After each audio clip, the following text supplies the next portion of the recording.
Bonsoir, bienvenue au Petite Frousse, le podcast où on parle de meurtres irrésolus et de phénomènes inexpliqués. Bonjour. Bonjour, bonsoir. Bonjour. Aujourd'hui, encore une fois, on fait un genre de spécial takeover. C'est moi qui fais le cas. Oui. Un cas, mais c'est pas tant un cas. Je vous fais un genre de compte-rendu du couple d'investigateurs des paranormales, les Warren, que vous savez sûrement de qui je parle. Bien sûr. Surtout en tant qu'adepte de paranormal, true crime, etc. C'est difficile de pas avoir entendu leur nom. Oui. Ce serait étonnant. C'était un cas très attendu en passant. Les gens avaient hâte qu'on le fasse. C'est vrai, merci de me mettre de la pression. C'est le fun. Super. Parce qu'on s'entend, je suis pas la recherchiste professionnelle. J'avais fait juste un cas avant celui-ci. Fait que j'ai fait mon possible. Puis là, j'étais comme, ah ouais, ça va être écœurant. Je vais faire un cas sur les Warren parce que moi, le paranormal, j'aime bien ça. T'sais. Oui. Puis là, je me mets à chercher. Là, j'étais comme, faut que j'en connaisse plus sur leur vie personnelle, tout le kit. Mais là, je me rends compte que leur vie, tu sais, il faut que je parle de certains cas. Il faut que je parle de... Dans ce qui est intéressant dans leur vie, c'est un peu les enquêtes qu'ils ont menées, tu sais. Et ça faisait beaucoup de documentation à checker, tu sais. Je pouvais pas tout checker, là. Mettons, juste les films qui sont inspirés de ce qu'ils ont fait, j'en aurais pour genre une semaine à chaque soir, là, à écouter des films. Je les ai déjà toutes vues en passant, là. Je suis quand même une vraie, mais je me suis pas toute retapée le classique. Mais Amityville, je pense que j'ai vu ça 125 fois, puis j'ai vu toutes les versions, même la toute première. Ouais, c'est mon film préféré, genre c'est celui qui a sparké mon intérêt pour les films d'horreur. Puis c'est la première fois quand j'étais jeune là, que j'avais entendu inspiré d'un fait vécu pour un film d'horreur genre paranormal. Ça m'avait... C'est ton film d'horreur préféré, là, pas ton film préféré de toute catégorie confondue. J'ai-tu un film préféré? Une promenade inoubliable, j'adorais. Mais à part ça, je pourrais pas vous en dire plus. Okay. Je suis pas vraiment une cinéphile. Là. Tout ce que j'ai regardé dans ma vie, honnêtement, là, ça a toujours été des films d'horreur. Mais moi aussi, c'est ce que j'aime beaucoup, les suspens thrillers puis tout. Sinon, moi, je veux un punch à la fin. Je veux être troublée, je veux être... C'est exactement ça. Fait que là, en tout cas, ça m'avait vraiment marqué parce que ma mère me disait « Hey, ça, c'est vrai, cette histoire-là. Je te le dis, c'est vrai. » Fait que là, j'étais comme... J'avais peut-être, 12-13 ans. Là, je capotais. Mais là, on va en parler, justement. Je pouvais pas en parler, mais je vais pas faire, je vais pas faire un cas là-dessus parce qu'on s'entend. J'imagine que tout le monde a vu le film, tout le monde sait un peu c'est quoi qui se passe, mais, tu sais, j'avais pas le choix de pas le traiter. Dans les derniers jours, mettons, là, ça a été intense pour moi. Il fallait que je fasse du tri. Oui, hein? As-tu fait des cauchemars? Quand j'ai regardé, mettons, tous les documentaires, les affaires de même, oui. Fucking. J'avais de la misère à épicer la nuit. Donc, je commence. Je vais vous parler de Ed et Lorraine Warren, un couple d'Américains enquêteurs du paranormal et auteurs qui ont marqué l'histoire du paranormal par leurs investigations sur des cas d'apparition et de possession démoniaque. Donc, tout d'abord, on va commencer avec Ed Warren, né le 7 septembre 1926 à Bridgeport, qui était un démonologue. Je tiens à dire démonologue, il s'était autoproclamé démonologue. Il n'y a pas été... Tu fais pas un baccalauréat en démonologie? C'est comme... C'est un peu dur à dire. Il y en a qui vont dire que oui, tu pourrais avoir une certaine certification. Il y en a d'autres qui disaient que non, ça ne se pouvait pas tant que ça. Fait que lui, il a make his way pour s'appeler démonologue. Personne ne l'a jamais fait chier que ça. C'est un démonologue. Parfait.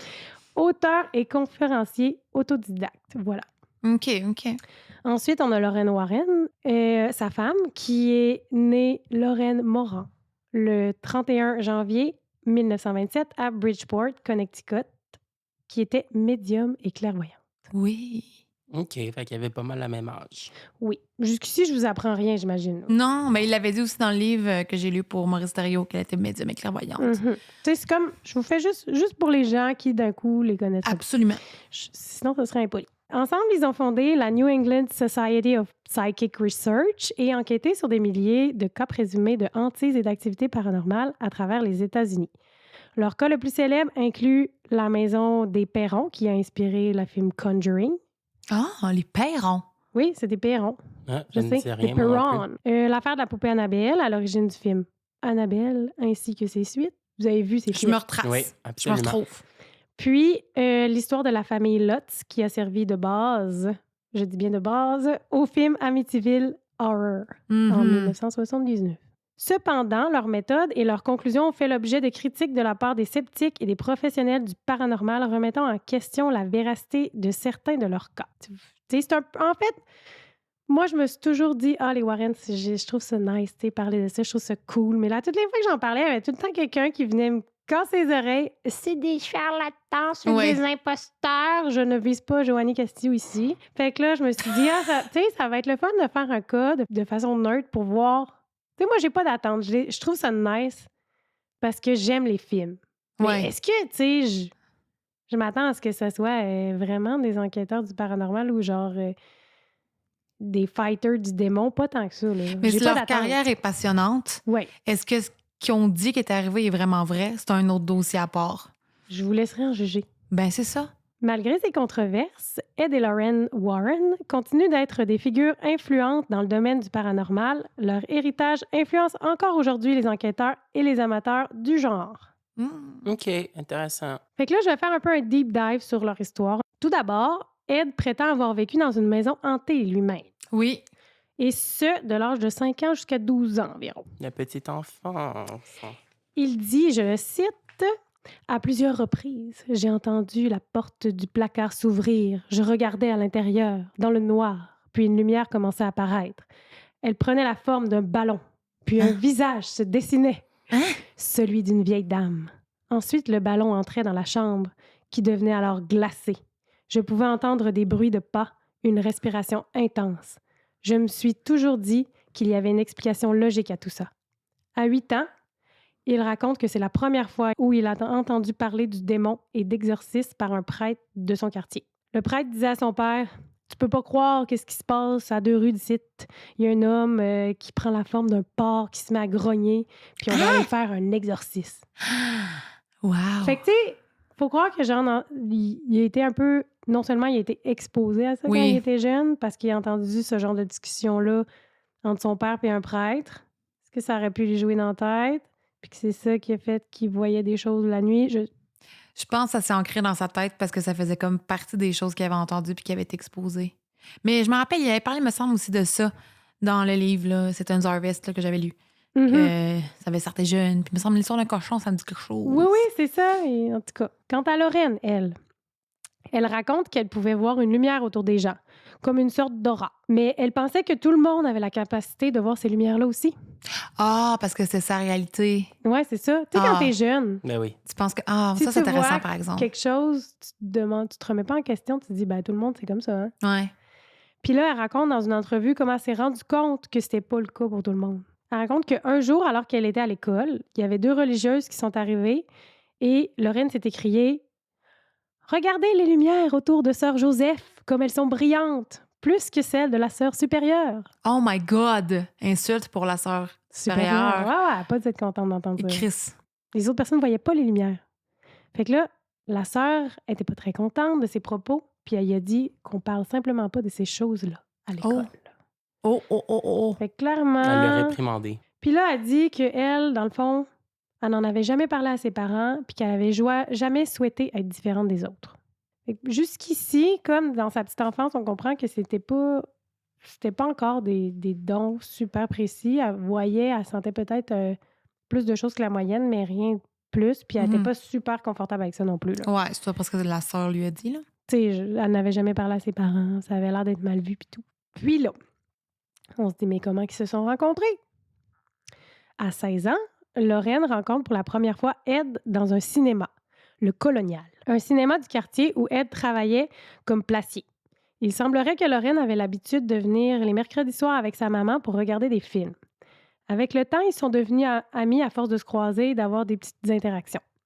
Un jour, Ed raconte avoir raccompagné Lorraine à la maison et c'est là qu'il lui a demandé si elle acceptait de sortir avec lui un bon soir. Elle a accepté, mais la relation n'a pas pu prendre son envol. Malheureusement, à 17 ans, Ed ira combattre dans la marine lors de la Deuxième Guerre mondiale. Ah ouais? Ouais. C'est majoritairement via des lettres que leur relation amoureuse va commencer, je dirais. Comme les films. Comme une histoire d'amour dans les films. Mais exact. oui. Puis là, une histoire qui cesse de revenir là, durant les recherches que j'ai faites, c'est que Ed raconte comment la première fois qu'il a vu comme un signe. Par rapport à leur amour? Non, par rapport à tout, je dirais. OK. Un jour, alors qu'il était justement dans la marine, un bateau pétrolier frappe le navire de Ed de façon extrêmement violente. L'équipage du bateau se retrouve dans les eaux glaciales de l'Atlantique et tout le monde lutte pour sa survie. Il se retrouve dans l'eau, mais aussi entouré de flammes puisque le pétrole s'était rapidement enflammé. Ouh. Ed raconte « J'ai fait un Je vous salue Marie », la prière, Oui. you know. Et le carburant s'est séparé dans l'eau comme pour nous laisser passer. Un bateau de la garde côtière est passé à travers les flammes pour nous secourir. C'est un miracle. Un ange nous a sauvés. Ah, je comprends. Qui a écrit ça? Ouais, c'est... Ouais, il était lui puis un autre camarade. ils ont été chanceux. Vraiment. Puis là, c'est après cet incident que Ed a obtenu un congé de survivant. Dans le fond. Oui, parce que quand il arrivait quelque chose comme ça, dans le fond, il y a eu beaucoup de morts. Je pense qu'il y a eu 69 survivants au total dans son navire. Puis, il a pu rentrer chez lui quelques jours. C'est là que Ed raconte qu'il s'est mis à croire qu'une force supérieure existait. Puis, directement à son retour, il a tout de suite demandé à Lauren en mariage. Ah. Ça a pas pris de temps. Il a eu peur de mourir. Vraiment. Il s'est dit pourquoi attendre. Exactement. Ils se sont mariés le 22 mai 1945. Ils avaient tous les deux 18 ans, presque 19 pour Ed. Et que c'est jeune. Ouais. C'était la norme. Je suis même pas sûre que c'était jeune. Genre. Je pense que 16 ans, ça se pouvait aussi. Là. Ouais. Tout de suite après, le 11 janvier 1946, leur fille Judy est née. C'est-tu elle qu'on voit dans le film Annabelle? Peut-être pas le film Annabelle, mais dans un des films, on la voit, leur fille, là. Ça se peut qu'elle fasse des petits... Des petits caméos? Pas des caméos, mais genre des interviews à la fin ou au début des films. Là. Je sais qu'ils font ça des fois pour promouvoir. Puis, Mais il me ouais. semble qu'il y a dans un de leurs films... Ah, toi, tu parles qu'on voit une actrice qui joue leur fille? Oui. Je pense que oui. Ouais, hein? Oui. Il me semble que oui, Je me elle a souviens apparu. pas dans lequel. Puis, malheureusement, Ed a dû retourner en service. C'est vers 21 ans que Ed revient officiellement de son service dans la marine. Ensuite, celui-ci va fréquenter une école d'art où il apprend à peindre et poursuit une courte carrière artistique. Oh! Ça me surprend de lui. Lauren et Ed étaient deux personnes fortement catholiques et pratiquantes. Ce qui peut sembler quand même étrange vu leur fort intérêt face au paranormal. Tu sais, beaucoup de gens qui trouvent que la religion et le paranormal, ça va pas ensemble. Moi, je trouve que d'une manière, comme on en avait déjà parlé, ça va ensemble.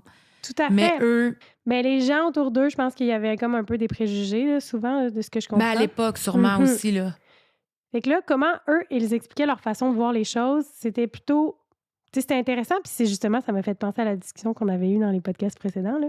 C'est que, à un moment donné, dans un documentaire que j'ai écouté, Lorraine, elle nous parle de la Holy Trinity. Fait que la Sainte Trinité, donc le Père, le Fils et le Saint-Esprit. Mm-hmm. Puis elle dit qu'on parle ici de 3 parties.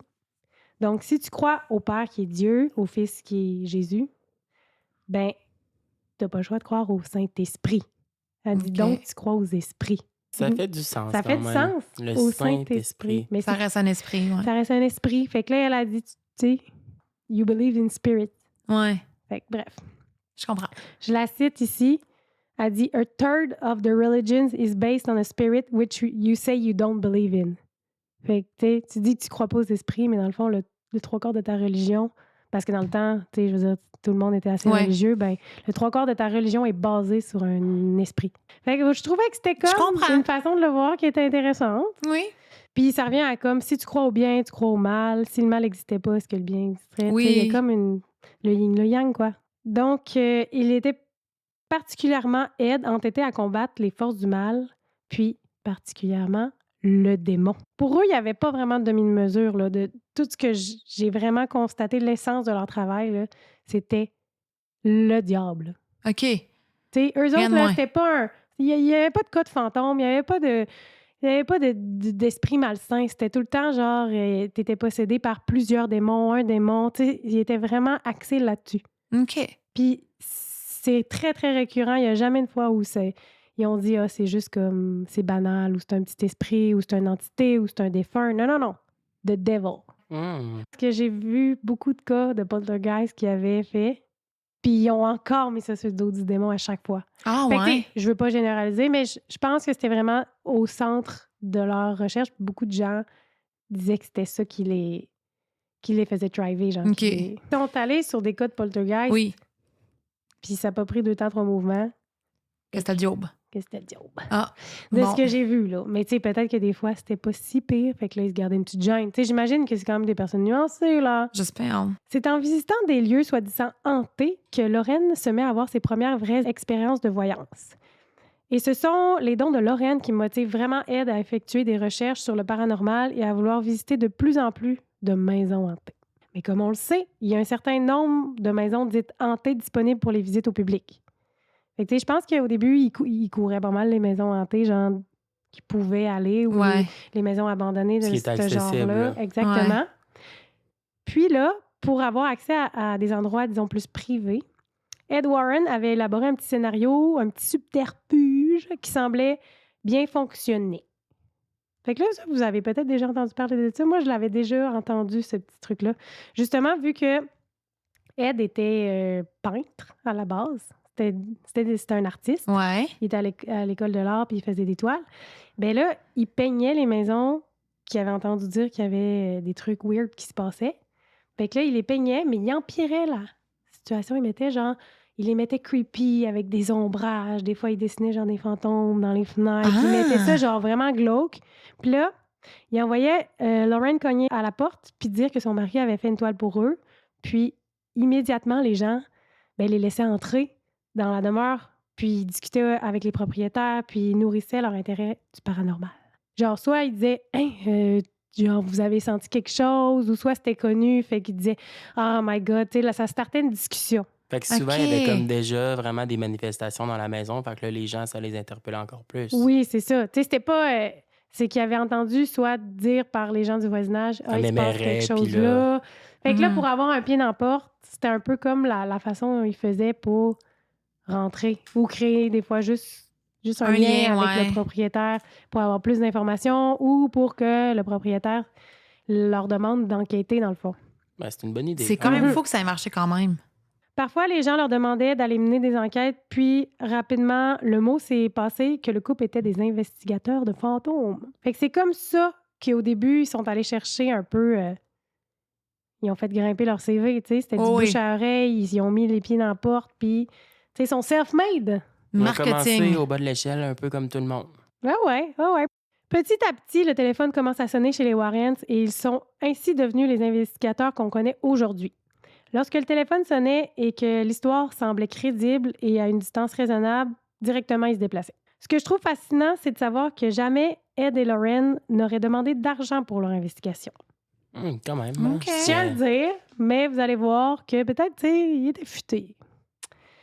Ils voulaient, selon leur dire, aider les gens. Puis, dès qu'une personne appelait et qu'elle avait l'air désespérée, ils y allaient. Puis, après ça, j'ai regardé aussi, parce que je vous dis, j'ai regardé beaucoup de sources. J'ai regardé une entrevue avec la fille des Warren, Judy. Puis la madame a dit « As-tu des fois souhaité avoir une vie plus normale, traditionnelle, avec une maman et un papa typiques? » Puis là, je trouvais que sa réponse était le fun. Elle a dit « Non, j'ai jamais voulu qu'ils arrêtent. Quand j'étais toute petite, ils étaient artistes et c'est ce qu'ils faisaient. » Fait que déjà, tu vois, il peignait beaucoup, là. Tu sais, à la base, je pense que c'était ça, son travail du quotidien. Ils voyageaient et vendaient leur peinture et donnaient des cours d'art. Ce n'est que lorsque j'ai grandi que cette histoire de fantôme est arrivée. En tant que petit enfant, je ne savais pas ce qu'il faisait. Mon père racontait toujours des histoires de fantômes dans ma famille, alors nous avions des fêtes d'Halloween fantastiques. Il fabriquait des sorcières et autres choses terrifiantes et il les peignait. C'était amusant et nous passions beaucoup de temps à nous promener dans le cimetière, ce que j'aime toujours faire. Fait que là, je trouvais que c'était le fun d'ajouter une petite... Tu sais, quelqu'un qui a vécu avec eux, là. Ouais. Y avait-tu juste un enfant? Ouais. Juste un enfant, OK. Elle devait pas les voir souvent aussi, là. Tu vas Mais voir, les je vais moments... en parler. Bref, leur protocole est tout d'abord de trouver une explication quand ils s'en vont faire une enquête, une explication rationnelle à ce qui se passe. Car souvent, ils se sont frappés le nez à de faux cas de maisons hantées quand même. Comment ça fonctionnait, c'est que souvent, si Lorraine ne percevait rien lors de la première visite, le couple considérait que la maison n'était pas hantée. D'ailleurs, c'était assez facile de savoir quand Lorraine sentait quelque chose, car elle comme levait les mains devant elle, puis elle avançait, puis parfois elle avait des interactions immédiatement, fait que, tu sais, elle posait des questions directement en espérant communiquer avec les entités. Il semblerait que Lorraine n'avait jamais peur. Ce n'était pas son sentiment premier, puis elle a dit elle-même dans une entrevue que si tu t'aventures dans ce genre d'activité et que tu ressens de la peur étant à la base une émotion négative, tu vas attirer le négatif. OK. Je la cite. Tu peux attirer une entité dangereuse. Mais moi, dans mes souvenirs, là, quand j'écoutais les films, il me semble que c'est déjà arrivé qu'elle avait l'air d'avoir peur, là, puis qu'elle avait peur même. 100%. Mais je pense que c'est pour les films, l'effet dramatique, je pense.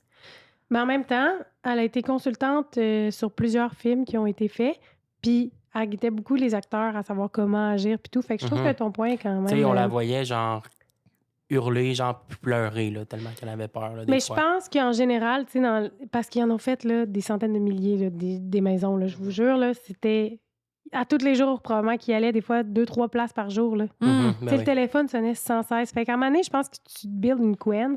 Ouais. Puis, ce qui arrive, c'est que je pense que quand il allait dans des petits cas, tu sais, c'était son sentiment premier, c'était jamais la peur. C'est ça. Il parle aussi de son sentiment premier. J'imagine que des fois, dans les cas qui ont été mis en film, elle a peut-être chié dans ses culottes une fois ou deux. Puis ça fait quand même du sens, puis ça peut être comparé, mettons, à l'ensemble, les travaux que la plupart des gens font en général.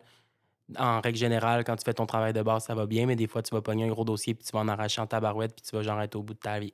Fait que ça doit être un peu... Ça va être demandant aussi, là. C'est un humain, là. Puis d'ailleurs, ça me fait penser à une quote qu'elle a dit, que j'ai pas mis dans mon truc, que je trouvais qui était le fun, mais là, je la plug. Elle dit que elle, dans le fond, était capable de savoir si une entité était humaine ou pas immédiatement. Puis elle dit que quand c'était pas humain, tu le savais parce que c'était terrifiant. Ah ouais. Fait Ouais, que clairement, des fois, c'était terrifiant. Ouais, mais elle voulait souvent pas se faire envahir par la peur. Non, c'est ça. Quelque chose que Benjamin aussi nous a dit, thérapeute énergétique, pour ceux qui n'ont pas écouté cet épisode-là, il disait qu'il ressentait pas la peur sur le coup. Puis c'est après qu'il disait « Oh my God, qu'est-ce que c'est ça, genre? » C'est clair. Mais elle disait beaucoup que je pense que ça, des fois, quand elle travaillait sur des cas, ça pouvait la rendre dépressive puis tourmentée. Parlant de maisons qui étaient des fois pas hantées puis qui allaient cogner puis se rendaient compte qu'il se passait rien, là, je me lance.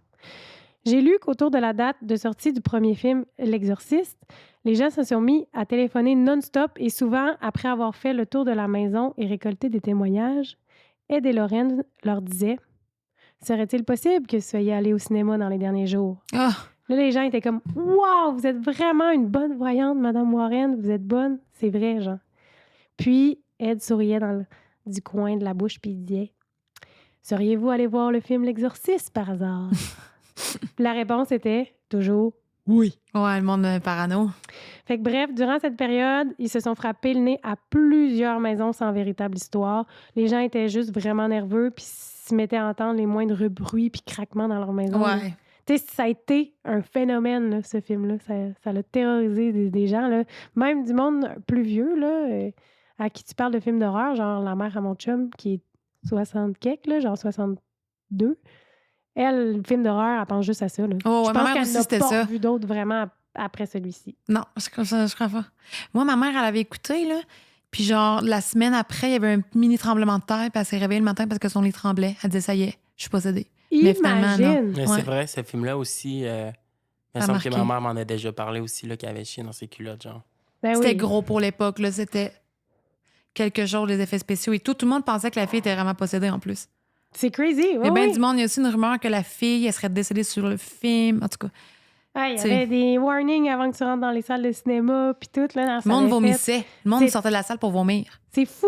Je Je sais trouve pas si c'est ça... une légende urbaine, là, mais c'est ce que j'avais déjà entendu. Fait que là, je pouvais pas en parler parce que ça fait partie de leur parcours, de leur quotidien. Fait que Oui. moi, je trouvais que ce petit fun fact-là, ça les rendait quand même un peu crédibles. Mais c'est sûr qu'ils profitaient pas du monde à ce moment-là parce qu'ils auraient pu profiter du monde. Hey, ils chargeaient même pas, puis ils se frappaient le nez non-stop à genre, Ouais. pendant cette période-là, à des maisons qui étaient pas hantées. Ouais. Par contre, j'ai entendu dire, et je sais de source sûre parce que là, c'était connu, que quand il arrivait sur des gros cas, Ed, il était sur le piton avec les médias immédiatement, là. Ah ouais, hein? Pour avoir le plus de reach possible pour que les gens s'intéressent puis que le cas soit médiatisé. Fait que là, je vais vous en parler d'un après, mais c'était sa technique qui était bonne en marketing. Ah, clairement. Fait que je tiens à le dire parce que... Mais en même temps, tu sais, il essaie de... Tu sais, c'est des hustlers, là. Ils essaient de se faire un nom, ils travaillent fort. Fait Ouais. puis Ed, c'est vraiment, je pense, c'est plus le mastermind en arrière de tout ça parce que lui, il en a pas de don. Il a les reins solides, là. On va se le dire, parce que d'aller dans des places de même non-stop, mais même la petite Lorraine, là, qui, selon Christian Page, parce que j'ai écouté toute Tout, c'est vrai, je voulais dire que j'ai écouté toutes les sources que les gens nous ont envoyées quand ils ont su que j'allais faire un cas là-dessus. Fait que là, je me suis tapé toutes les affaires de Christian Page, je me suis tapé tous les documentaires sur Netflix, blablabla. Mais j'ai trouvé ça vraiment cute quand Christian Page il a dit qu'il connaissait. Il connaît pas bien les Warren, de ce que je comprends, mais il les a rencontrés il a rencontré Lorraine de source sûre. Puis il disait que elle parlait beaucoup, puis que c'était comme un peu une petite grand-mère, puis Oh! qu'elle était comme, tu sais, il dit à un moment donné dans son podcast, faut qu'on s'en aille d'ici avant qu'elle nous fasse des biscuits, là. Oh! Ouais. J'ai une question. Oui, vas-y. Es-tu décédée? Oui. Les deux? Ouais. OK. Elle est morte à 92 ans, la petite Lorraine. J'ai écouté une entrevue avec Jeff Bélanger, qui s'auto-dit qu'il s'appelle Jeff Belanger. C'est un Québécois, là. Non, même pas. Pas du tout. Bélanger. Non, mais c'est Belanger qui dit, lui. Ah. Puis qui est allé en France une fois, puis il a dit, les gens, ils disent Bélanger. Ah! Là, j'étais comme, oui, mon homme. Jean-François Bélanger, selon moi. Bref, lui, c'est un host, investigateur du paranormal qui a travaillé sur le show genre Ghost Adventure, puis plein d'affaires là même sur Netflix, puis c'est quand même une genre de personnalité connue du paranormal. Puis, j'aimais vraiment ça, qu'est-ce qu'il racontait. Il racontait tout le temps des petits fun facts dans toutes les entrevues, puis les trucs que j'écoutais avec lui, là, il était fascinant. Puis, il raconte qu'au tout début de sa carrière, en 1997, si ma mémoire est bonne, il avait à peu près 20 ans. Puis, dans le cadre de son travail de journaliste, quand il a commencé, au mois d'octobre, tu sais, qu'est-ce que tu trouves en tant que journaliste? Il faut que tu racontes des histoires de fantômes. Absolument. Fait que là, il devait trouver ces petites histoires. Puis c'est là qu'il y a eu sa première interview avec les Warrens. Oh! Chez les Warrens eux-mêmes. Parce qu'ils habitaient genre dans la ville à côté de Monroe, Connecticut. Fait que là, il raconte que quand il interviewait Lauren, ben, le téléphone n'arrêtait pas de sonner. Puis que leur nom était clairement genre identifié dans le bottin téléphonique, les Warren. Tu pouvais les appeler si tu voulais. C'était facile, là. Fait que le téléphone sonnait non-stop, puis c'était facile de les contacter. Puis Lorraine a répondu au téléphone durant l'entrevue, puis elle disait, genre, là, je vais le dire en anglais parce que son parler était vraiment familier, là. Elle disait, oh, OK, honey, do you have a Ouija board? Puis là, elle disait, oh yeah, honey, that's terrible, that must be frightening. Puis là, elle disait, you must throw that away. Fait que là, dans le fond, elle disait aux gens, genre, ce que je veux dire, c'est que quand son langage était vraiment familier, c'est qu'elle les appelait genre... Honey. Honey, c'est genre comme mon cœur. C'est tellement américain, là. C'est ça. Honey. C'est comme dire... Un petit Mon nom chéri. affectueux, là. Tu dirais quoi en français? C'est pas baby, mais genre... Mon petit cœur, chérie. Mon- Chérie, je pense. Chérie. Ouais, je dirais, ah oui, chérie, genre... Ouais. Ah oui, je te crois, ça doit être terrifiant ce que tu vis. Fait que là, il dit, c'était tout le temps ça on repeat, puis elle disait, est-ce que t'as un board de Ouija chez toi? Ah, faut que tu jettes ça. Faut que jette ça. Débarrasse-toi-en. C'était ça, il dit, on repeat. Qu'elle aurait pu quasiment mettre une cassette. Ah! Ouais. Ouija. Ah, faut que tu jettes ça. Ah, tu vois, faut pas jouer avec ça. Non, fait que prenez note. Lorraine, elle approuvait pas le Ouija. Je vais commencer dans mes petits cas que je trouve qui les définissent un peu, mais mon premier cas que j'avais prévu faire, je me suis dit, ah oui, celui-là, il est parfait. Puis c'était pour le côté médiatisé parce que supposément que c'est le cas de maison hantée et qui est Poltergeist, le plus médiatisé qu'il y a eu au monde. Là, je suis comme, mais pourquoi j'en ai jamais entendu parler? Ah! Puis, c'est une histoire à Bridgeport, qui est proche aussi d'où est-ce qu'il restait. Puis, c'était une histoire de poltergeist que finalement, j'ai décidé que il y avait trop d'informations pour que je le survole. Je voulais pas le botcher. Fait que je vais vous le garder pour un cas séparé. Puis, les Warren étaient impliqués. Ouh!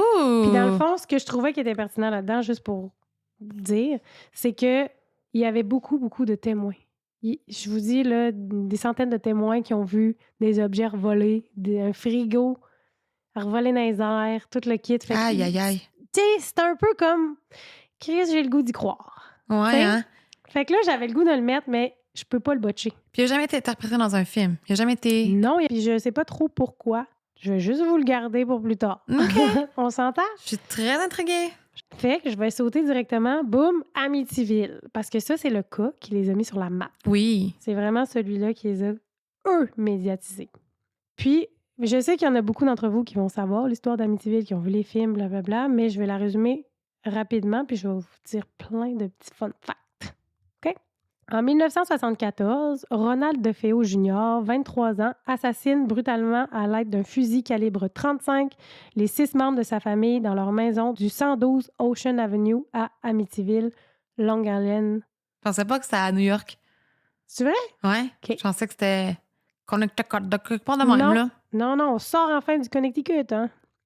Puis j'ai l'impression que le Connecticut, tout revient de là à cause que les Warren sont Ils habitaient là. qui étaient là. Mais Ils ont ouais. fait tous les cas possibles à portée de main pour eux, ils les ont fait. Fait que c'est pour ça qu'on a l'impression que le Connecticut, c'est la Oui. place la plus santé au monde. C'est Oui. vrai, c'est vrai. J'avais ça en tête, Ça moi. fait du sens. Je reviens à la famille DeFeo. Les meurtres se seraient faits au petit matin. Les parents, Ronald DeFeo et Louise DeFeo, ont été retrouvés dans leur lit, abattus de 2 balles chacun. Les 2 fils, John et Mark, ont également été retrouvés dans leur lit, tués chacun d'une seule balle. Les 2 plus jeunes filles, Allison et Dawn, ont été trouvées dans le couloir en face de leur chambre, abattues d'une seule balle chacune. Ronald plaide la folie et est condamné à peine de prison à vie. Il est mort il n'y a pas si longtemps, le 12 mars 2021, à l'âge de 69 ans. Ah, ouais. Fait que lui, il a pu quand même parler de ce qu'il avait fait, là. Fait que là, on se demande un peu comme c'est quoi les motifs qui l'auraient poussé à faire ça. Puis on parle beaucoup d'abus de drogue et d'alcool.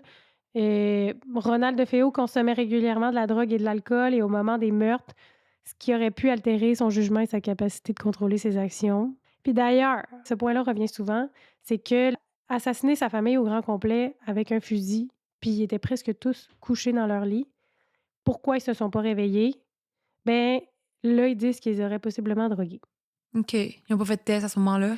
C'est pas écrit, c'est lui qui dit qu'il leur a donné quelque chose. Fait que j'imagine que c'est un peu vrai.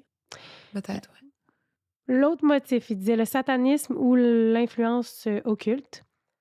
DeFeo fait des déclarations incohérentes sur son implication dans le satanisme ou l'influence des forces occultes. Cependant, il n'a aucune preuve pour étayer ses affirmations. Plus tard, je vais vous dire un peu je vais quoter ce qu'il a dit durant ses interviews ou ses sentences, là. Le consensus général parmi les professionnels de la santé mentale et les experts judiciaires qui ont examiné l'affaire est que DeFeo souffrait de schizophrénie paranoïde. Ce diagnostic aide à expliquer certaines de ses déclarations et le comportement étrange, tels que ses affirmations sur les démons et les voix dans sa tête. Puis là, en entrevue, durant son interrogation, il a tenu des propos comme « J'ai tué mes parents parce que c'était des monstres. Les voix dans ma tête m'ont dit de le faire. J'ai vu des démons dans la maison. Puis je me souviens pas de rien. » OK. Fait que, tu sais, un autre motif qui n'est pas déclaré, c'est celui du gain financier, que certaines personnes ont spéculé que DeFeo avait tué sa famille pour toucher une assurance vie. D'ailleurs, dans un article du New York Times, j'ai vu qu'on mentionne que DeFeo aurait pu être le bénéficiaire d'une police d'assurance de 200 000 $. Cependant, il n'y a aucune preuve pour soutenir cette théorie. Je les expose simplement parce que, tu sais, pourquoi il aurait fait ça, tu sais. Mais moi, je pense que la drogue, l'alcool, ça reste quand même... Puis c'est sûr que s'il y a eu vraiment le diagnostic de schizophrénie, paranoïa, puis peut-être qu'il n'était pas médicamenté. Fait que j'imagine que c'est pas un beau mélange. Ben non, c'est sûr que ça allait peut-être amplifier le tout, hein? Un an plus tard, en 1975, George et Kathleen Lutz achètent la maison pour un prix inférieur au marché. On comprend pourquoi. Oui. Puis, ils connaissaient très bien le pourquoi la maison était pas chère, puis qu'est-ce qui s'était passé dans les murs de cette maison-là. Parce que j'ai lu... Certaines sources disaient qu'ils ne savaient pas, là. Mais sûrement s'il se base sur le livre qui a été écrit par après, parce que... Oui, il le savait. Ouais. Puis je quote le monsieur George Lutz, il disait « Houses don't have memories ». Les maisons n'ont pas de mémoire. Fait que selon lui, acheter une maison, ça avait ça pas aurait rapport. pas suivi. Ça avait pas... Il y avait clairement pas de côté spirituel à ce moment-là. Mais je suis pas d'accord avec lui. Ben, c'est sûr que ça se questionne. Ben, c'est ça. Moi, je pense que les places peuvent avoir une énergie. Ben, je pense que oui. Moi aussi, tout à fait. Fait que dès leur emménagement, ils affirment avoir subi des phénomènes paranormaux terrifiants tels que des apparitions fantomatiques, des bruits inexpliqués et des objets qui bougent tout seuls. George, il dit on avait l'impression que la maison était vivante. Nous entendions des bruits de pas dans la maison quand personne n'était là. Les portes s'ouvraient et se fermaient toutes seules, les lits bougeaient pendant la nuit. Nous nous sentions constamment observés. Une nuit, je me suis réveillée, j'ai vu une silhouette sombre dans l'embrasure de la porte. Sa femme, Kathleen, elle disait « J'ai vu des visages apparaître dans le miroir. » Oh. J'ai été réveillée par des voix qui me murmuraient à l'oreille. J'avais l'impression qu'une force invisible me poussait. Les enfants avaient des terreurs nocturnes et parlaient d'amis invisibles. Fait qu'on peut comprendre, selon ces propos-là, d'où l'inspiration du film Amityville. là. Ouais. Quand même des choses qu'on voit, là. Je vous conseille d'aller le voir si vous l'avez pas vu. C'est un classique, Oui, là. oui, c'est vraiment un classique. Puis il y a tellement un remake, là. Vrai ou pas, on s'en torche, c'est bon, là. Mhm.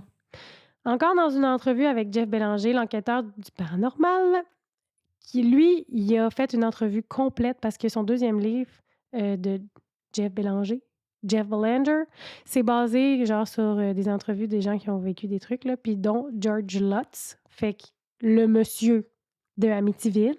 Fait que lui, il a parlé, là. Fait qu'il a raconté plein d'affaires.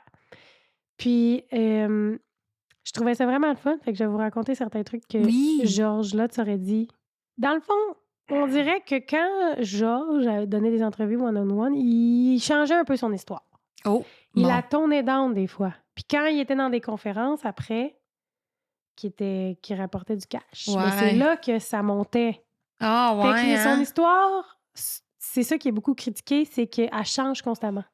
Ouais, ça donne Des un fois, peu elle moins de est vraiment crédibilité, là. empirée. Des fois, c'est suté. Au début, c'était plus léger. Puis... Mais reste que la famille Lutz est quand même partie après 28 jours après avoir acheté la maison. Ah, ouais, juste 28 jours. Oui, c'est quand même vrai. Fait que, tu sais, à savoir. Mhm. Fait que là, George, il raconte que une nuit, il s'est réveillé parce qu'il entendait du bruit. Du bruit qui ressemblait à une fanfare dans le salon en bas. C'était de plus en plus fort. Fait que là, il a décidé de descendre pour voir ce qui se passait. Puis là, il a aperçu le chien, le gros labrador de la famille, qui était comme méga endormi en bas de l'escalier. Puis il s'est mis à paniquer, puis il a réalisé que le chien n'entendait clairement pas le vacarme. Fait que là, il se disait, est-ce que tout ça, c'est dans ma tête? Est-ce que je suis devenue fou? Tu sais, ça a commencé comme ça. Peu à peu, les membres de la famille commencent aussi à vivre des expériences similaires. Puis Georges dit que quelquefois, les portes se fermaient toutes seules et qu'une fois, les enfants sont restés pris dans une pièce et ils paniquaient. Il a tenté de l'ouvrir de toutes ses forces. Puis à un instant, ben, la porte s'est juste ouverte d'elle-même. Fait que c'est quand même weird. Ouais. Mais il y a quelqu'un qui nous a envoyé une histoire de frousse qui était extrêmement Oui. similaire à ça. Elle avait joué à Dame Blanche. C'est ça. Fait que, gars, moi, On l'a fait au studio. Ouais, avec Gabriel. tu sais, on dirait que je trouve ça quand même... Tout ça, je trouve ça crédible. Puis, d'ailleurs, vous vous souvenez sûrement du moment dans le film où il y a un énorme nuage de mouches qui infeste une pièce, Oui. puis il y a le prêtre, puis tout, là. Mais la réalité, il la raconte, George, là, puis c'est beaucoup moins choquant. Il dit qu'il y avait une pièce qui avait toujours une mouche ou deux dedans, puis il les tuait constamment. Le lendemain, ou même quelques heures plus tard, mais il y avait encore une mouche. Ça réapparaissait. Fait qu'il en venait juste jamais à bout.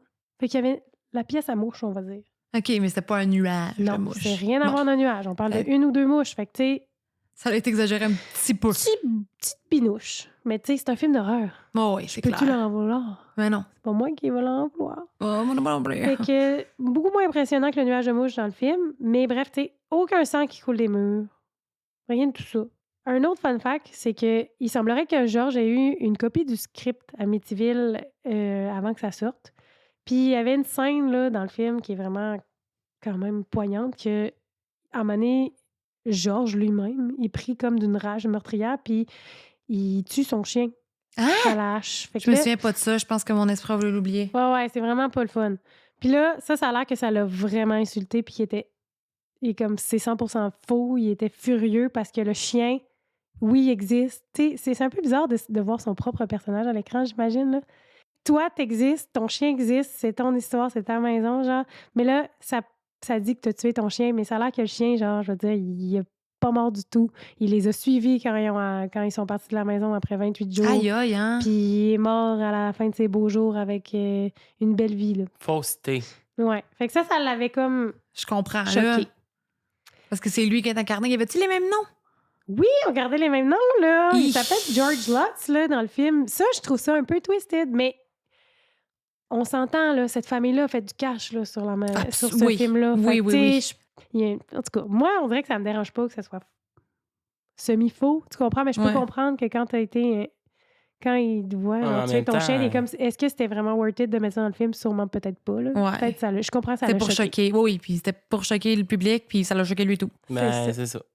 Mais tu Puis sais, il a été payé pour. Fait qu'à un moment donné, tant pis pour toi. ben Ah oui. oui, faites la palette, là. Ben oui, là. Puis tu sais, c'est pas pour rien là, que des fois, ils arrivaient dans des conférences puis qu'ils empiraient tout. Puis tu sais, qu'ils ont inventé... Moi, je suis sûre qu'ils ont inventé beaucoup des choses, là, mais... Ben, me semble, à mon souvenir, Amityville, ça a été classé pas mal comme un gros scam. Ça a été démenti. À part ce qui a été prouvé comme étant qu'il y a eu un meurtre dans la maison. Ben, un meurtre, un massacre Ouais. dans la maison, qu'elle a été vendue, qu'elle a été achetée puis qu'ils l'ont vendue rapidement. Mais l'espèce d'aspect esprit, je me rappelle, l'auteur, il avait comme été... il y avait comme l'auteur du livre, il avait carrément dit là, que Ben non, ce qu'il avait dit que c'était pas vrai. En tout cas, je laisse continuer. Mais tu sais, c'est ça que je veux dire par comme la réalité, c'est vraiment moins hot, là. La pièce avec des mouches, c'est pas un nuage de mouches.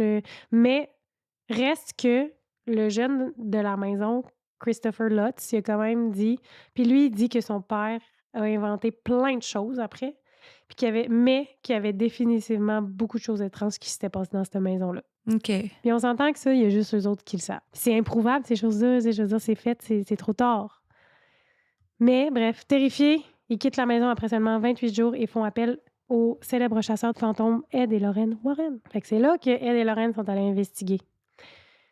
Puis là, c'est sûr que ce qu'ils ont trouvé, c'était très banal, là. Ils n'ont rien enregistré vraiment. Puis ce qu'il y avait en tape, puis la photo qu'on voit sur Internet, semblerait que c'est un membre de leur équipe de tournage qu'on voit. Qui n'est pas un petit garçon en haut des marches, là. Même le dude, il l'a dit, c'était lui. Il s'est rien passé. Ils ont amplifié fois 1000. Est-ce qu'ils ont vécu des choses étranges? Moi, je le crois. Mais est-ce que ces choses-là sont parties après ou que, tu sais, j'en ai aucune idée. Aïe, aïe, aïe. J'en ai aucune idée, puis j'imagine que quelqu'un qui aurait peut-être une sensibilité rentrerait dans cette maison-là, puis il y aurait une autre expérience que les familles qui y sont en ce moment, parce qu'il y a quelqu'un qui vit là. Et qu'elle doit être tannée de voir des choses se parquer en face de Ça a famille-là. l'air que c'est l'enfer. Le quartier, c'est juste ça, genre. Dès que tu te parques en avant, il y a le voisin ou la personne qui crie « Va-t'en », genre. Colin, ça, c'est l'enfer. Hein? Mais là, ils ont l'adresse, ils ont le nom de la vraie famille. C'est ça. C'est fou, pareil. Mais tu sais pas que ça peut prendre cette ampleur-là par après, là. Mais sûr que quand t'as un film Hollywood qui sort là-dessus... Tu poursuis? Oui. La maison du 112 Ocean Avenue a changé de propriétaire à multiples reprises et est actuellement une résidence privée encore. Puis aucun des proprios n'a jamais rapporté de phénomènes étranges. OK. Fait que, bref, certains critiques y affirment que Lutz a exagéré ou inventé certains aspects de leurs histoires pour attirer l'attention et profiter de la situation. Par exemple, ils ont décrit des phénomènes extrêmes comme des lévitations d'objets et des manifestations démoniaques, alors que les enregistrements des Warrens ne capturent que des bruits inexpliqués et des murmures indistincts. Bon. De plus, les Lutz ont changé certains détails de leur histoire au fil du temps qui soulèvent des questions quant à la fiabilité. Malgré les affirmations des Lutz et des Warren, il n'y a aucune preuve tangible pour étayer les affirmations d'activité paranormale dans la maison, comme tu as dit. Mm-hmm. Il n'y a pas d'enregistrement. Les photographies présentées par les Warrens ont été critiquées par les experts comme étant peu concluantes et pouvant s'expliquer de causes naturelles, comme c'est pas un fantôme, c'est un membre de ta crew. Ouais, ça, c'est fait dur, là. Puis, aucune enquête paranormale indépendante n'a pu corroborer les conclusions des Warren. Fait qu'on peut douter que c'est peut-être des motifs financiers, puis que les Lutz ont profité financièrement de la Amityville en publiant un livre à succès, en participant à des interviews, puis des émissions à la télé. Ouais. Non-stop après. Puis essayer de milquer ça par après, là, tu sais. Exactement. En faisant des conférences, continuer de traire la vache à argent. Fait que ça clôt mon petit Amityville. Puis je pense que je l'ai jamais vu, moi, le film. Non. Le remake, aucun des films qui a été fait Je là-dessus? suis pas sûr. Ah, Ouais. on l'écoutera. On écoutera. C'est un classique. Mais là, je le connais, l'histoire. Mais puis... Non, mais c'est le fun d'écouter le film. Ouais. Puis de se dire qu'il y a quand même des gens qui l'ont semi-vécu. Je sais pas. Moi, je suis comme ouh! Il me semble l'explication dans le film, c'est qu'il y avait un cimetière en dessous de la maison avant. Puis ça, c'est là que ça a parti l'histoire de un cimetière des Premières Nations, ça cause des hantises. Oui, puis... c'est vrai que dans le film, c'est ça. Mon deuxième, qui va être plus rapide, mais vraiment captivant, à mon avis, c'est un cas qui met plus en scène les dons de voyance de Lauren. OK. Fait que j'ai pris ce cas-là dans leur livre qui s'appelle Ghost Hunter, qui est vraiment le fun parce que c'est short and sweet, c'est plein de petits cas qu'ils ont fait qui sont pas connus, genre. OK. Lors d'un après-midi pluvieux, pendant que Lorraine et Ed sont en train de donner une conférence à des étudiants dans une école, un collège particulièrement, un homme qui n'a pas l'air d'un étudiant entre dans la salle. Il s'installe et écoute les Warren attentivement. Après la conférence, il attend patiemment que les Warren terminent de répondre aux questions des jeunes, puis il demande carrément s'il serait possible pour eux de l'aider dans une histoire de meurtre irrésolu. Oh! Fait qu'un genre de cold case, tu sais, comme on call des voyantes des fois Ouais. pour venir nous aider à trouver des corps, etc. Là. Mais c'est un peu ça que Lorraine elle a fait ici. Là. Fait que l'homme est en fait un enquêteur qui n'arrive pas à résoudre une affaire qui le tourmente. Le meurtre de Donna Zorn, 27 ans, et mère de famille, morte de manière extrêmement violente. L'enquêteur, Mel Peterson, est désespéré et supplie Lorraine de l'aider. Celle-ci voit bien qu'il est extrêmement tourmenté, mais elle sait aussi que ce genre de cas la plonge souvent dans une période de dépression. Hmm. Elle ne promet donc rien à l'enquêteur, mais celui-ci lui laisse son numéro. Cette nuit-là, Lorraine ne dort pas bien et se sent appelée à venir en aide à la pauvre Donna Zorn. Elle appelle donc le monsieur Peterson et le lendemain, elle accepte de l'aider. Lorraine et Ed et l'enquêteur se rendent sur les lieux de la découverte du corps et Lorraine fait son rituel habituel afin de sentir quelque chose ou bien d'avoir une vision quelconque, mais rien ne se passe. Tout le monde est déçu et l'enquêteur est débité. Lorraine raconte qu'elle se sentait plutôt gênée, mais que parfois, ça lui arrive de n'avoir aucune information et de ne rien voir. Hmm. Quelques jours plus tard, Lorraine se réveille vers 3h45 du matin avec un drôle de feeling. Son instinct la pousse à descendre et à se rendre dans son bureau au premier étage. Quelque chose la pousse à écrire. Puis, elle se laisse emporter par son instinct. Elle est en train de rédiger dans l'ordre chronologique la dernière soirée de Donna Zorn. Ouf! Elle écrit avec le plus de détails possible ce qu'elle vient de voir. Donna, ce soir-là, avait décidé de prendre la place de son mari dans le commerce dont il était propriétaire. Ça semblait être un genre de magasin général où ils vendaient des hot dogs, il y avait une tank à gaz, des chips, Hmm. plein Un genre d'affaires. de dépanneur, là. Ouais. Un genre de dépanneur. La soirée se déroule comme à l'habitude. Donna répond aux clients, rien d'inhabituel. Mais vers 9h, 3 hommes très laids, très sales et malodorants arrivent au cours de la soirée et font des commentaires déplacés à Donna et tentent même de lui faire peur. Oh. Ils sembleraient être sous l'effet de l'alcool. Les hommes finissent par repartir dans leur pick-up et Donna songe même à aviser son mari, mais elle se dit que comme il ne s'est rien produit de grave, finalement, elle le laisse tranquille puis elle dit « Il est en congé, je vais le laisser profiter de sa soirée ». C'est vers 11h, pendant que le magasin est complètement vide, que Donna entend le pick-up qui revient et les 3 hommes qui semblent cette fois très saoul. Ils entrent dans le magasin et Donna, prise de panique, tente de prendre le téléphone, mais l'un des hommes lui en empêche. Et c'est là que le cauchemar commence. Donna sera battue et violée à l'arrière du magasin. Puis, c'est inconsciente que les 3 hommes la transportent dans le coffre de la voiture pour l'amener dans un terrain vague près de la rivière. Lorraine raconte qu'à ce moment-là, elle se tenait à quelques pas de la scène, capable de voir les moindres détails. Elle dit qu'elle avait beaucoup de difficultés à regarder ce qui se déroulait devant elle, mais elle se devait de prendre le plus d'informations possibles et de détails sur les 3 hommes afin de pouvoir aider la police. Les 3 hommes, en riant, sortent du coffre du pick-up et la jettent au sol. Les 3 hommes rient et continuent à boire. L'un d'eux, avec son mégot de cigarette, se met à brûler le corps de la pauvre Donna. C'est terrifié que Donna reprend conscience et hurle de toutes ses forces en sanglots. Elle sera immédiatement étranglée à mort par l'un des hommes, puis violée encore une fois à tour de rôle. Oh, franchement. Sans attendre, elle appelle même l'inspecteur en plein milieu de la nuit pour lui dire qu'elle l'a enfin vu. Celui-ci lui demande « Seriez-vous capable de reconnaître les hommes? » Puis elle lui répond sans hésitation que oui. Les 3 hommes ont finalement été retrouvés et arrêtés par la police peu de temps après. C'est incroyable. Ouais. À vous, hein? Une histoire dégoûtante, par contre. Là. Ouais, j'ai trouvé ça tough à lire, moi. J'étais comme « Oh! » Puis juste le résumer puis l'écrire après, j'étais comme « Oh! Non, j'aime pas ça. » Ouais, puis elle a tout vu ça et tout, là. Je peux comprendre après pourquoi ça pouvait la rendre dépressive. Là. Ouais. Fait que, bref. Ah, mon Dieu, mais au moins, les gars étaient arrêtés, tabarouette. Sauf que, je tiens à dire que là, après ça, moi, j'ai tapé pour essayer de savoir un peu comme dans Google, parce que moi, j'ai lu ça dans leur livre. OK. Puis, dans Google, je trouve pas d'informations. Là. Par contre, je sais que des fois, pour protéger la famille, ils changent des noms. Fait que peut-être c'est probablement ça qui est arrivé, là. Fait que c'est pour ça que le cas, je suis pas capable de le retracer. C'est bizarre quand même.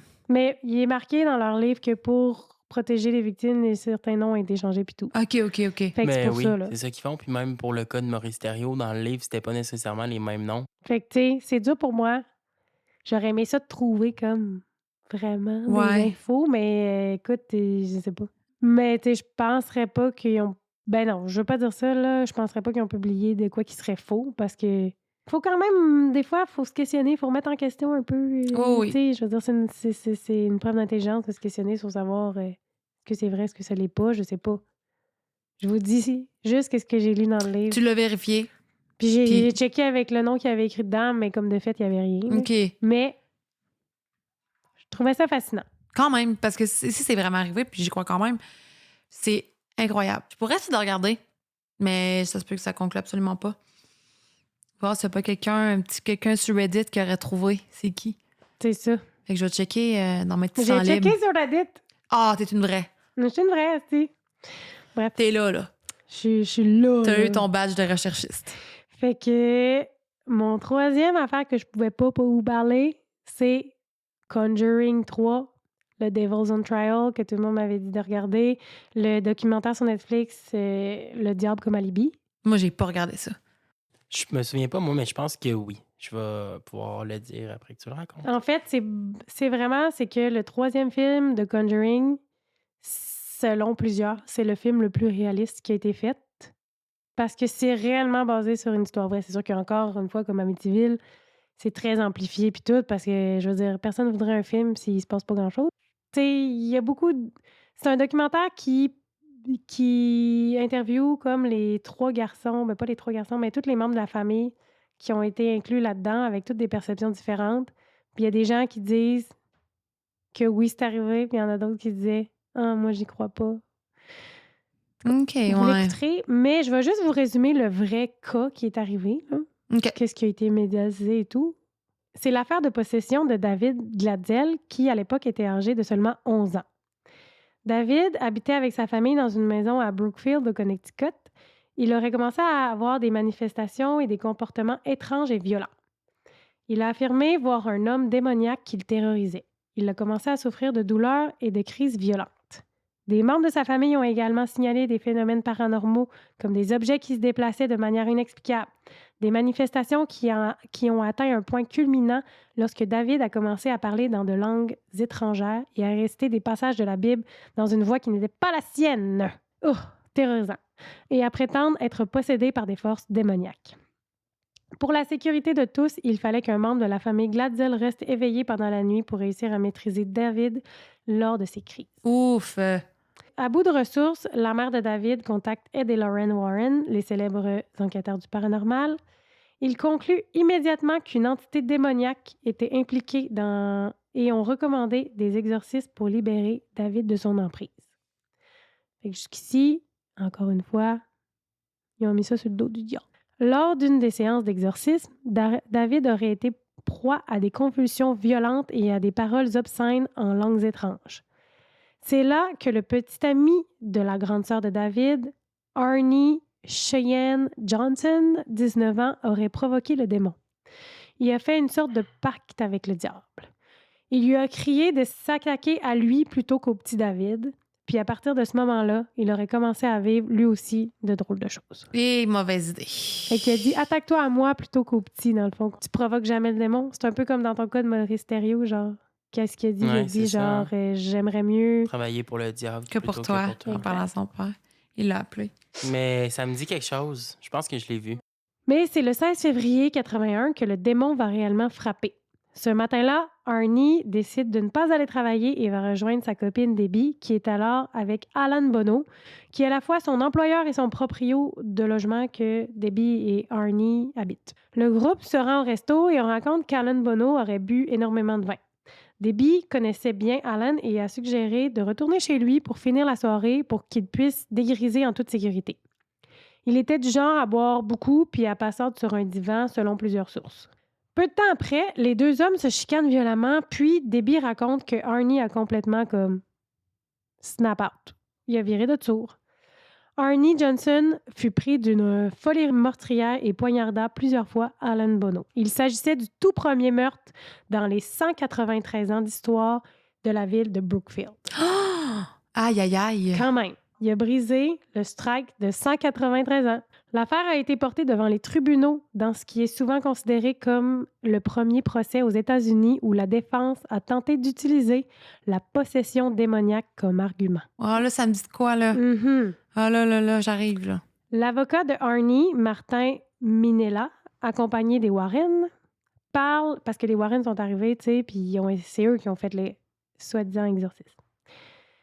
Plaidèrent non coupable du fait que Arnie Cheyenne Johnson était possédé au moment du crime. Hmm.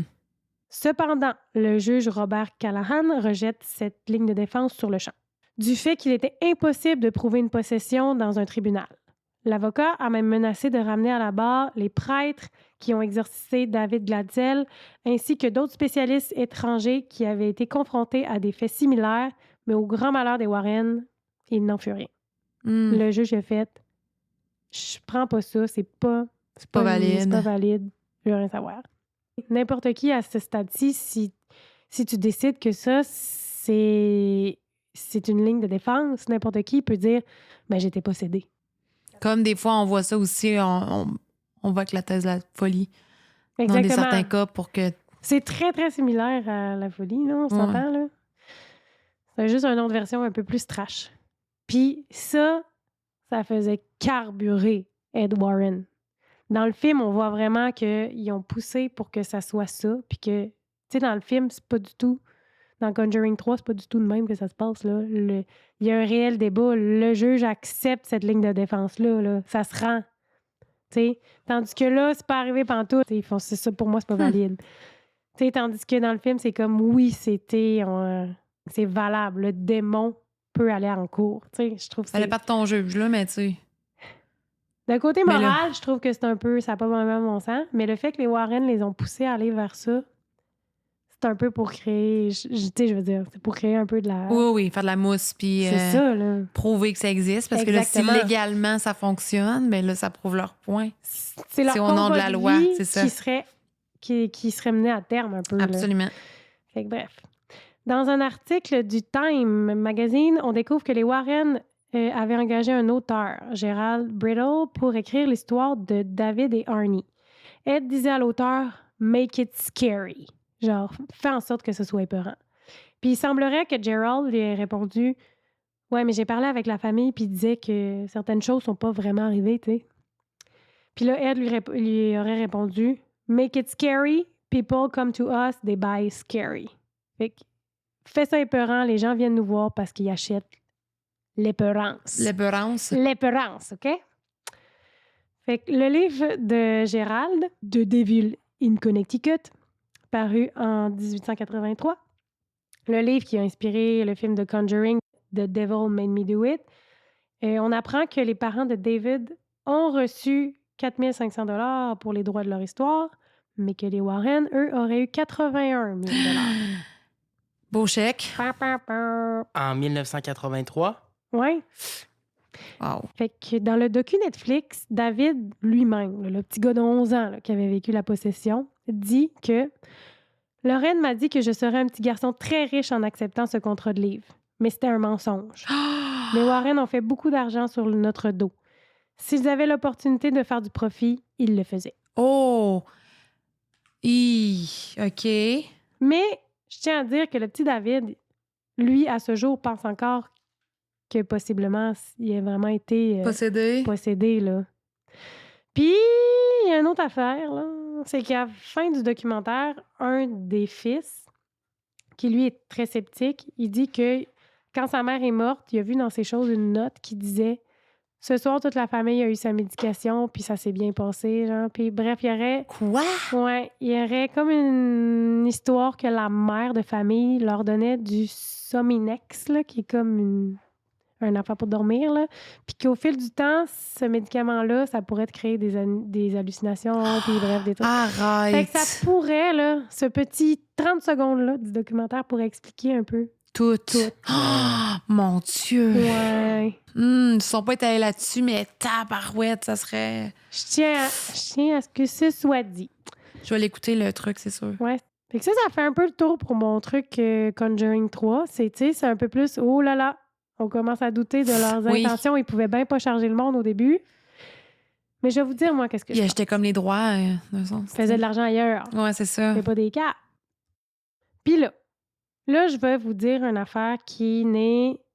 J'aime pas ça, tu sais, je veux pas salir la réputation de personne, mais tout ça, c'est sur Internet, puis je pouvais pas le dire. Tu comprends-tu? Qu'est-ce que tu vas me dire? Je veux pas salir la réputation des Warren ici, mais il y a une allégation qui a été faite. Je vous raconte tout ça, ça part maintenant. Genre style pédophilie et tout, là. J'allais te poser la question parce que quand Ed a pris la défense de Maurice après que Maurice ait eu violé une mineure, puis il y a eu une autre viol aussi de la part de Maurice, Ed avait dit c'est pas vraiment Maurice, c'est une entité qui s'appelle les incubus. Puis tu as dit ça fait du sens que ça sorte de la bouche de Ed. Fait que c'est ça? Ouais, c'est ça que j'avais dit là. Ah, OK, je l'avais même pris une petite note, Chris, pas l'oublier, moi l'effacer. Mais je me lance avec cette allégation-là. Je tiens à dire que ça a été dit, mais la dame n'a pas réellement fait une vraie plainte ou quoi que ce soit. Là. Tu sais, je veux dire, anyway, il est mort. Je sais pas qu'est-ce qu'il aurait pu faire. Là. C'est sorti après que t'es mort? Ouais. Oh. Lauren est encore là. Je raconte, là, dans le fond, c'est un article de The Hollywood Reporter que je traduis vraiment pas mal dans leurs mots. Là. Tu sais, je voulais pas changer rien parce que je veux pas assumer rien. Je le traduis. Fait que je dis la source tout de suite pour être sûre. Là. Puis je vous raconte ça parce que je veux pas que ça soit... C'est la seule affaire que j'ai trouvée vraiment qui était complète sur le dossier. Fait que je me suis dit aussi bien pas mal dire cet article-là. OK. Fait que Ed Warren avait la trentaine lorsqu'il aurait rencontré, selon les dires, Penny, âgée de 15 ans. À l'époque, il n'avait pas encore acquis la renommée nécessaire en tant que démonologue autodidacte pour subvenir à ses besoins financiers au début des années 1960. À cette période, Ed travaillait comme conducteur de bus municipal à Monroe, Connecticut. Là, je suis comme, OK, il était conducteur de bus, il était aussi peintre là, qu'on a su. Ouais, il avait le cœur à l'ouvrage. Ouais. Fait que Penny était une élève de Central High School, située dans la ville voisine de Bridgeport. Et elle prenait régulièrement son bus. Penny a dit dans une déclaration légale qu'en novembre 2014, les deux avaient commencé une relation amoureuse. Selon ce document, en 1963, elle aurait emménagé chez les Warren. Pendant les 40 années suivantes, a-t-elle déclaré avoir eu une affaire avec Ed, et ce, avec la pleine connaissance de Lorraine. Ouais. Lorraine était au courant que Ed voyait, Avec quelqu'un. Une petite jeune, Ouais. je veux dire un enfant, pratiquement. Au début, Penny restait dans une chambre directement en face de celle occupée par le couple. Mais finalement, elle a emménagé dans un appartement construit pour elle au-dessus de la maison. Une nuit, elle dormait en bas, une nuit, elle dormait en haut, a-t-elle dit dans un enregistrement. Lorsqu'elle a emménagé avec le couple, cela aurait attiré l'attention de certaines personnes dans l'entourage. Quelqu'un aurait reporté les faits à la police locale, faisant ainsi en sorte que Penny se fasse arrêter par la police. Hein? Moi, j'ai mis entre parenthèses, mais pourquoi pas Ed? Oui. Tu sais, je suis comme what the fuck. Selon sa déclaration, en 2014, elle aurait même passé une nuit en prison. La police tentant de la persuader à admettre une affaire avec Ed. Là, je vous dis, ça va juste s'empirer. Hein? Penny a déclaré qu'Ed lui avait dit à plusieurs reprises qu'elle était l'amour de sa vie. Selon elle, les Warren l'ont présentée tantôt comme une nièce, tantôt comme une pauvre fille qu'ils avaient prise en charge par charité. En mai 1878, dans la trentaine, Penny est tombée enceinte de l'enfant de Ed, a-t-elle dit dans sa déclaration. Elle a affirmé que Lorraine l'avait persuadée d'avorter parce que la naissance d'un enfant pouvait devenir publique et que tout scandale pouvait ruiner l'entreprise des Warren. Bien que Lorraine se dise être une fervente catholique, Penny a dit que son véritable Dieu était l'argent. Quoi? Dans un enregistrement émouvant obtenu par THR, Penny se souvient en larmes. Il voulait que je dise à tout le monde qu'un homme était entré dans mon appartement et m'avait violée. Mais je n'ai pas voulu, j'avais tellement peur, je ne savais pas quoi faire, donc j'ai avorté. La nuit où ils m'ont récupérée à l'hôpital après l'avoir fait, ils sont sortis donner une conférence et m'ont laissée seule. Penny a également affirmé qu'Ed était parfois abusif envers Lorraine. Elle a déclaré avoir été témoin de moments où il aurait giflé sa femme si fort qu'elle aurait perdu connaissance. Elle dit dans un enregistrement « Parfois, Ed devait vraiment la gifler pour la faire taire », a déclaré Penny dans un enregistrement. « Certains soirs, j'ai cru qu'ils allaient se tuer l'un l'autre. » En plus de cela, Penny a déclaré qu'elle avait aidé Ed à entretenir sa réputation de chasseur de fantômes. Il prétendait avoir capturé la Dame Blanche, un fantôme qui entrait le cimetière de l'Union à Easton, Connecticut. Sur sa bande, en été 1990, après avoir campé dans le cimetière pendant une semaine. Penney affirme qu'Ed voulait faire une vidéo montrant à quoi ressemblait la Dame Blanche si elle était repérée. Alors, elle a utilisé une méthode de déguisement simple en se couvrant d'un drap blanc pour le tournage. Quoi? Franchement. Par contre, dans une des entrevues de Jeff Bélanger, lui, il l'aurait vu, le fameux vidéo. Puis il dit que c'était... Il y a quelque chose qui est apparu, qui était flou, puis qui a juste vanish, puis ça a duré 6 secondes, mais que c'était... Puis il dit, s'il y a quelqu'un qui a fait un montage, c'était digne de Spielberg.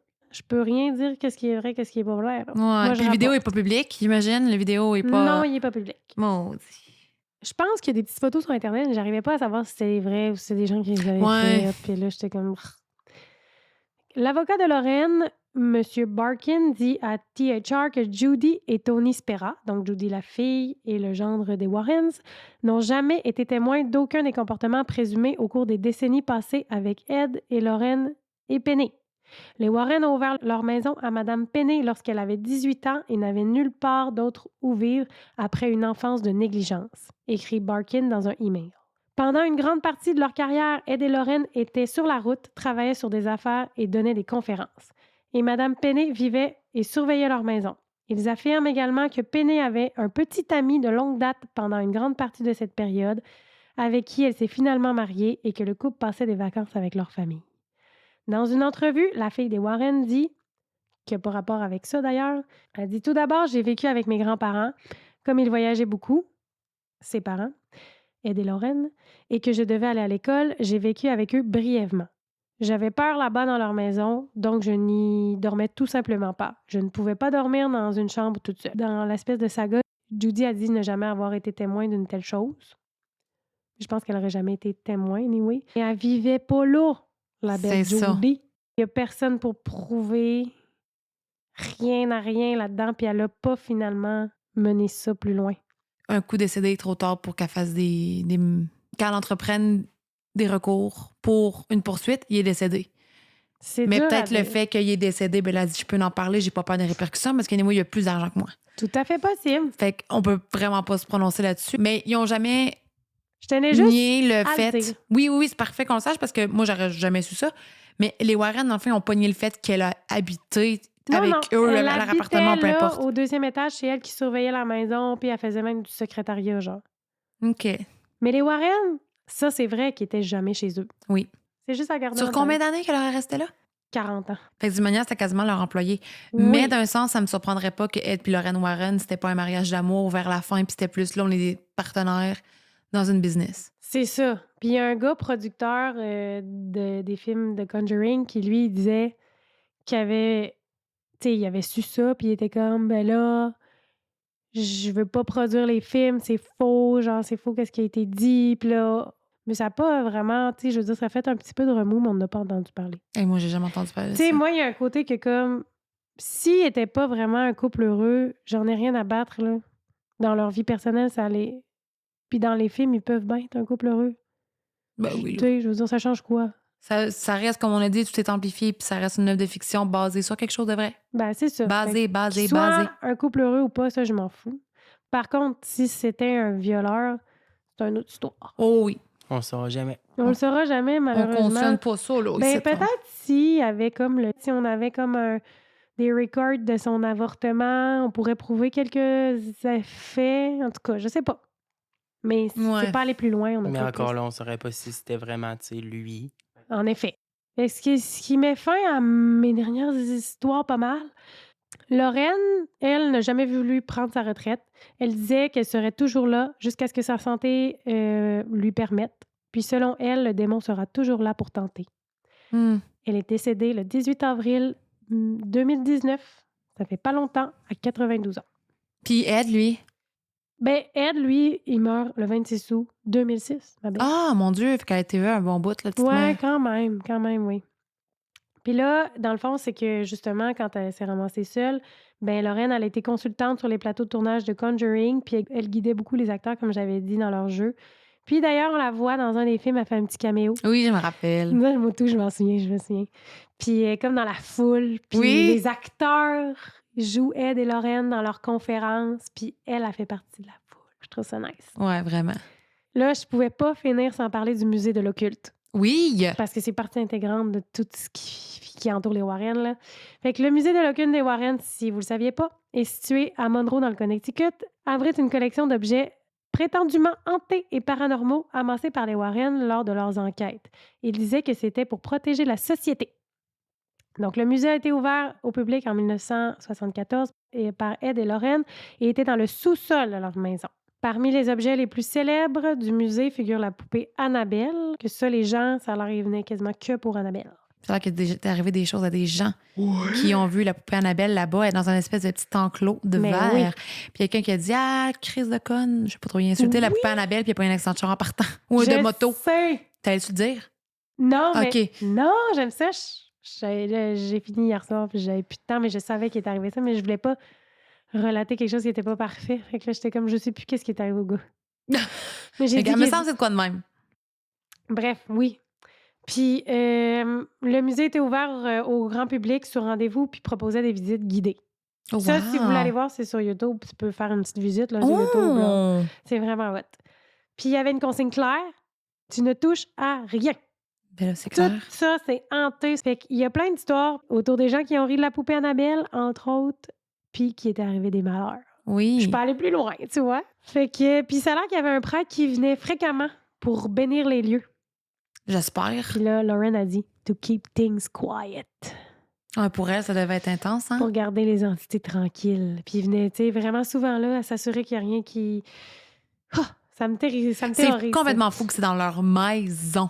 Hey, moi, je mettrais jamais les pieds là-dedans, ma belle. Non, il y en a plein dans des espèces de petits musées comme ça partout dans le monde. Hein. C'est fou. Crains pas que j'irai pas. Puis quand tu leur demandais pourquoi ils brûlaient tout simplement pas tout ça après les enquêtes, Lorraine, elle disait que les objets étaient leur véhicule et que de cette façon, ils savaient exactement où étaient les entités. Si on brûle, on prend la chance que l'entité s'échappe, comme un génie dans une bouteille. Ah! Qu'elle aille ailleurs. C'est ça. Mm. Mais j'avoue que si tu brûles, qu'est-ce qui se passe? Je me suis toujours demandé ça, moi. Mais c'est parce qu'on s'imagine que tu brûles une planche de Ouija, ben c'est terminé. Pourtant, elle disait aux gens de s'en débarrasser. C'est ça. Mmh. Mais là, c'est vraiment une forme démoniaque qui était dans, ou une entité, Mais dans l'objet. J'aime leur façon de voir la chose. Je trouve ça plus sécuritaire Moi aussi. qu'eux sachent c'est où, ça soit tout chez eux, mais en même temps, imagine plein de démons côte à côte.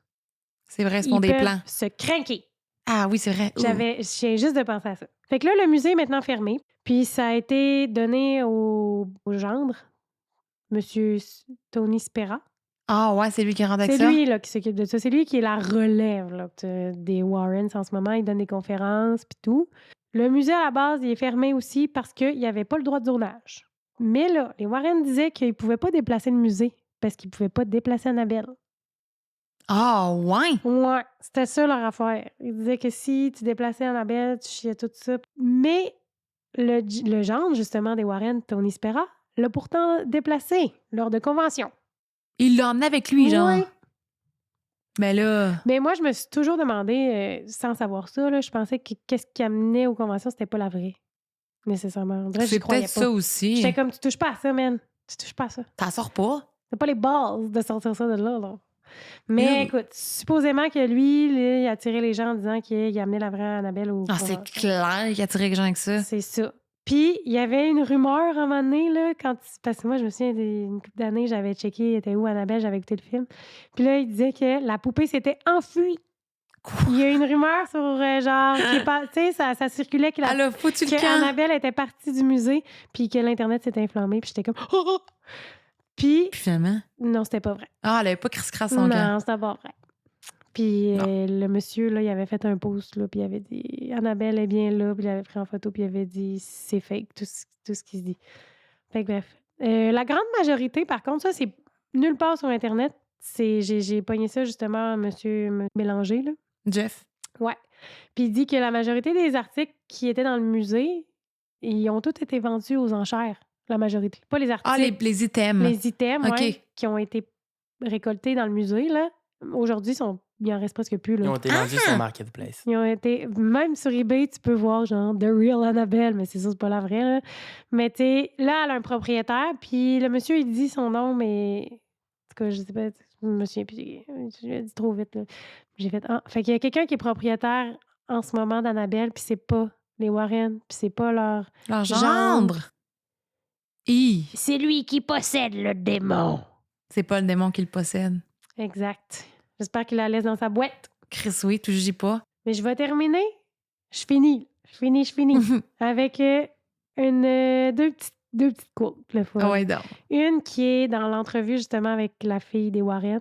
La madame, il dit « Qu'aimeriez-vous dissiper à propos de vos parents quelque chose que les gens comprennent mal à leur sujet? » Elle dit « Ce n'était pas pour la gloire, l'argent ou quoi que ce soit dans ce genre. Je pense que c'était quelque chose qui a souvent été évoqué et j'ai du mal avec cette critique. Ils essayaient vraiment, mais ils étaient bien intentionnés, ils ne voulaient seulement qu'aider les gens. » Puis, elle raconte que dans le fond, quand son père était malade pendant 5 ans, sa mère prenait des appels au milieu de la nuit, puis elle s'assoyait pour parler aux gens. Là. Fait qu'elle dit que c'était vraiment, ça venait du cœur. Nous avons voulu changer le numéro de téléphone de la maison plein de fois, mais Lorraine ne les laissait jamais faire. Oh. Fait qu'elle restait assise pour parler aux gens jusqu'à ce qu'ils se sentent assez à l'aise pour aller se coucher ou dormir. Puis quand ils se disaient, bon, d'accord, ça va marcher ou on se reparle demain. Puis ensuite, ben c'était ça. Fait qu'elle a dit, c'était vraiment, ma mère, on peut comprendre que Lorraine, dans le fond, elle faisait vraiment ça par passion. Ouais, on dirait que je fais plus confiance à Lorraine qu'à Ed. Ed, c'était comme le... Puis tu vois, il fait ça pour l'argent. 100% un peu la vibe que j'ai. Qu'est-ce que Christian Page a dit quand il a rencontré Lorraine Warren, c'est que c'était une petite grand-mère. Puis moi, je pense que ça, là, aider les gens, ça la faisait carburer. Je suis certaine. Puis moi, là, on dirait, j'ai pas de doute sur son don de voyance. Je veux y croire. Puis en plus, au début, il chargeait pas les gens. C'est que je pense qu'à un moment donné, ils sont pas caves, esti. Il y a un film ça qui prenait veut le temps de leur temps. Moi, je vais te le dire, là, ben go, prends mon histoire, puis graisse-la. En tout cas, je comprends ce que tu veux dire. Je suis pas neutre. Fait que, mais pour Ed, j'ai pas de commentaire, là. Tu sais, mais Lorraine, je l'aime bien. Ouais. Je suis comme triste. Mais là, l'affaire qu'elle aurait dit à Penny d'avorter, je suis... Oui, c'est sûr que si on a juste ça dans la balance, là, ça teint un peu Lorraine parce qu'elle est complice dans ça, tu sais, puis elle savait que ça se passait, puis que c'était pas... Mais en cherchant sur les sites et tout, il y a un commentaire d'une personne à la fin d'un article que je trouvais tellement comme... J'étais comme, Chris, c'est vrai tout ça. Il y a des gens qui sont vraiment allés les voir, puis dans leur conférence. Puis là, elle dit, j'ai eu la chance d'assister à l'une des prestations en direct des Warren dans les années 90. Ils ont partagé beaucoup de photos de fantômes et autres. Ce qui ressortait le plus de leur discussion, c'était les choses qu'ils abordaient, ou plutôt qu'ils expliquaient sur le monde spirituel. C'était une révélation. Et cela faisait vraiment du sens à mes yeux. Don't mess with the things you don't know about. Ne pas jouer avec les choses que l'on ne connaît pas. On ne sait pas ce qui peut nous arriver. Les choses dont il paraît, on ne peut pas les inventer. Ils étaient aussi des gens très agréables et voulaient simplement aider les autres. Je crois que ça a parti vraiment une bonne intention, par contre. Moi, j'ai l'impression que le départ de tout ça, là, ça peut pas être autre chose que de la passion. Oui, c'est ça. Toi, Félix? Aussi, puis tu sais, en même temps... Quand il y a de l'argent à faire à travers, qui n'en aurait pas profité? C'est ça aussi. Tu peux pas vivre de passion et d'eau fraîche, hein? Ouais, c'est ça.